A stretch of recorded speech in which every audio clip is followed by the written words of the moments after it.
Intimidated about jumping into the middle of Shakespeare's history cycle? No worries. Here's the skinny on what you've missed and what you need to know, all in less than 2 minutes. Shakespeare's history cycle kicks off with King Richard II. Richard was a decadent and greedy king, given to banishing people he didn't like and snatching up their land and money for himself. But one noble by the name of Henry Bolingbroke doesn't take this lying down. He gathers a group of similarly disgruntled nobles, and with their help he deposes King Richard, who is imprisoned and eventually killed. Henry takes the throne himself and is crowned King Henry IV. There's no doubt that Henry was a better king than Richard, but here's the thing.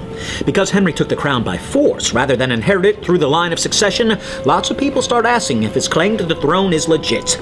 This leads to a series of civil wars as different factions try to take the crown for themselves.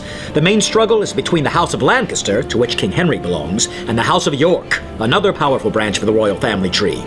King Henry manages to quell all the rebellions and keep the crown, which he passes on to his son, King Henry V.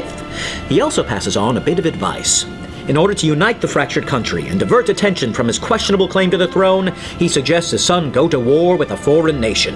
King Henry V takes his father's advice and declares war on the neighboring nation of France. Not only does this succeed in distracting the populace, but Henry V proves such a competent military leader that he conquers France, becoming one of the most popular and celebrated kings in English history. Henry marries the French Princess Catherine, and together they have a son, which Henry hopes will forever unite the two nations. But Henry V dies very young, and a son, King Henry VI, is crowned while only an infant. An infant king means uncertain leadership, and that means trouble. Not only do the French see it as an opportunity to win back their independence, but the House of York takes the opportunity to drag back up the question of the House of Lancaster's iffy claim to the throne.